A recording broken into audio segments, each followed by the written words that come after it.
عقل مند خرگوش۔ ایک جنگل میں تمام جنگلی جانور خونخوار شیر سے بہت پریشان تھے۔ کوئی بھی آزادی کے ساتھ گھوم پھر نہیں سکتا تھا۔ سب جانور بہت پریشان تھے کہ کس طرح اس شیر سے چھٹکارا حاصل کیا جائے۔ سب جانور نے مل کر ایک تجویز سوچی اور پھر ایک دن شیر کے پاس حاضر ہو کر کہنے لگے، جہاں پناہ آپ ہمارے بادشاہ ہیں اور ہم رعایا، ہمارا فرض بنتا ہے کہ ہم آپ کی آسائش اور خوراک کا خیال رکھیں۔ ہم ہر روز وقت مقررہ پر آپ کو ایک جانور مہیا کر دیا کریں گے۔ آپ کو آگے پیچھے جا کر تکلیف فرمانے کی حاجت نہیں رہے گی۔ ہماری صرف اتنی التجا ہے کہ آپ ہم سب کے لیے پریشانی کا باعث نہ بنے تاکہ ہم جنگل میں بے خوف و خطر گھوم پھر سکیں۔ کافی بحث و تکرار کے بعد شیر نے یہ تجویز منظور کر لی اور انہوں نے عہد کیا کہ زندہ جانور وقت مقررہ پر آپ کے پاس پہنچ جایا کرے گا، آپ خود اس کا شکار کر کر کھا لیا کریں۔ اس معاہدے کے بعد تمام جانور روزانہ ایک مقررہ جگہ پر اکٹھے ہوتے، تمام جانوروں میں قرآن اندازی کی جاتی، جس کا نام قرآن اندازی میں نکل آتا وہ بلا حیل و حجت شیر کی خوراک بننے کے لیے روانہ ہو جاتا۔ اس معاہدے پر کافی عرصہ عمل درآمد ہوتا رہا۔ تمام جانور جنگل میں بے فکر ہو کر گھومتے پھرتے، کیونکہ شیر کو باقاعدہ کھانا مل رہا تھا، اس لیے وہ بھی جانوروں کو ناحق تنگ نہیں کر رہا تھا۔ اس معمول کی قرآن اندازی میں ایک دن خرگوش کا نام قرآن میں نکل آیا۔ جب خرگوش کو بتایا گیا تو اس نے کہا، یہ ظلم و ستم کب تک جاری رہے گا؟ یہ ہماری قربانیوں کا سلسلہ ختم بھی ہوگا کہ نہیں؟ دوسرے جانوروں نے جب خرگوش کے یہ تیور دیکھے تو انہوں نے کہا کہ ہم نے اتنے دن اپنا وعدہ پورا کیا، اب تو ہم کو رسوا نہ کر ورنہ شیر پھر سے شکار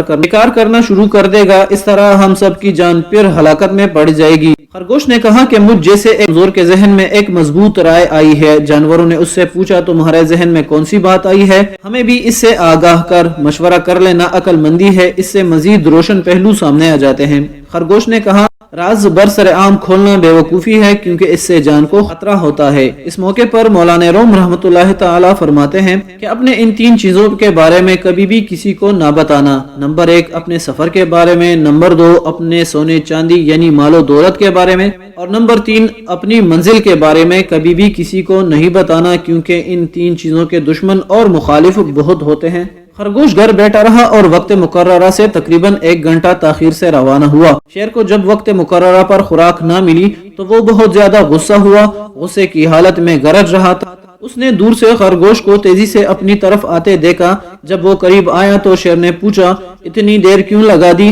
خرگوش نے دستبستہ ہو کر عرض کیا، اے بادشاہ سلامت، اگر جان کی امان پاؤں تو دیر سے آنے کی وجہ بیان کروں۔ اے جنگل کے بادشاہ، آپ پر ہم سب جانور قربان۔ آج میں اور میرا ایک بھائی آپ کی طرف آ رہے تھے، راستے میں ایک اور شیر نے ہمیں آ گھیرا، اس نے ہم دونوں کو لقمہ تر بنانا چاہا۔ ہم نے اسے بتایا کہ ہم اپنے شہنشاہ کی طرف جا رہے ہیں اور ہمیں وقت پر پہنچنا ہے۔ اس نے کہا کہ بادشاہ میں ہوں، تمہیں اور کسی کے پاس جانے کی ضرورت نہیں۔ اس نے میرے ساتھی کو جو مجھ سے زیادہ خوبرو اور صحت مند تھا پکڑ لیا اور میں بڑی مشکل سے جان بچا کر ادھر آ نکلا۔ اے بادشاہ سلامت، آئندہ اس شیر کی وجہ سے راستہ بند ہو گیا ہے، اگر تو معمول کے مطابق روزینہ چاہتا ہے تو پہلے ہمارا یہ راستہ صاف کرو۔ خرگوش کی یہ باتیں سن کر شیر کو بہت غصہ آیا اور خرگوش کو کہا کہ میرے ساتھ چل اور مجھے اس کا پتہ بتا۔ خرگوش رہبر کی طرح اس کے آگے آیا تاکہ اسے اپنے جال کی طرف لے جا سکے۔ یہاں پر ایک نصیحت، دشمن اگر تجھ سے دوستانہ بات کرے تو جال سمجھ، اگرچہ وہ تیرے حق میں بہتر ہی کیوں نہ ہو۔ اگر وہ تجھے شکر دے تو اسے زہر سمجھ، اور اگر تجھ پر وہ مہربانی کرے تو قہر سمجھ۔ خرگوش بڑے حوصلے اور اعتماد کے ساتھ شیر کے آگے آگے چل رہا تھا۔ ایک شکستہ کنویں کے قریب وہ رک گیا۔ شیر نے للکار کر کہا، آگے بڑھ، پیچھے قدم کیوں ہٹاتا ہے؟ خرگوش نے کہا، سرکار میرے ہاتھ پیر جواب دے گئے ہیں، کیونکہ وہ ظالم شیر اسی کنویں میں رہتا ہے اور میرے ساتھی کو پکڑ کر اسی کنویں میں لے گیا ہے۔ اس خوف سے مجھے آگے بڑھنے کی ہمت نہیں ہو رہی۔ حضور، اگر آپ مجھے اپنی بغل میں اٹھا لیں تو پھر میں آگے بڑھ سکتا ہوں۔ شیر نے خرگوش کو بغل میں لے لیا۔ اس طرح دونوں کنویں کے قریب پہنچے۔ شیر نے خرگوش کو اپنی بغل میں لیے کنویں میں جھانکا تو اسے اپنا اور خرگوش کا عکس پانی میں دکھائی دیا۔ اس نے سمجھا کہ واقعی کوئی شیر خرگوش کو پکڑے کڑا ہے۔ جب قضا آتی ہے تو عقل پر پردہ پڑ جاتا ہے۔ شیر نے بہت غصے میں خرگوش کو وہیں چھوڑا اور کنویں میں چھلانگ لگا دی۔ کنواں بہت گہرا تھا۔ خرگوش نے جب یقین کر لیا کہ اب اس کا باہر نکلنا محال ہے اور اب کنویں کے اندر ہی مر جائے گا، اللہ کا شکر ادا کیا اور بہت خوشی کے ساتھ جنگل کی طرف واپس مڑ گیا۔ جانوروں نے خرگوش سے پوچھا کہ یہ سب کیسے ہوا؟ تو اس نے کہا، اے دوستو، یہ سب کچھ اللہ تعالیٰ کے فضل و کرم سے ہوا ہے۔ ورنہ میری کیا طاقت کے اس ظالم سے عہدہ برا ہوتا۔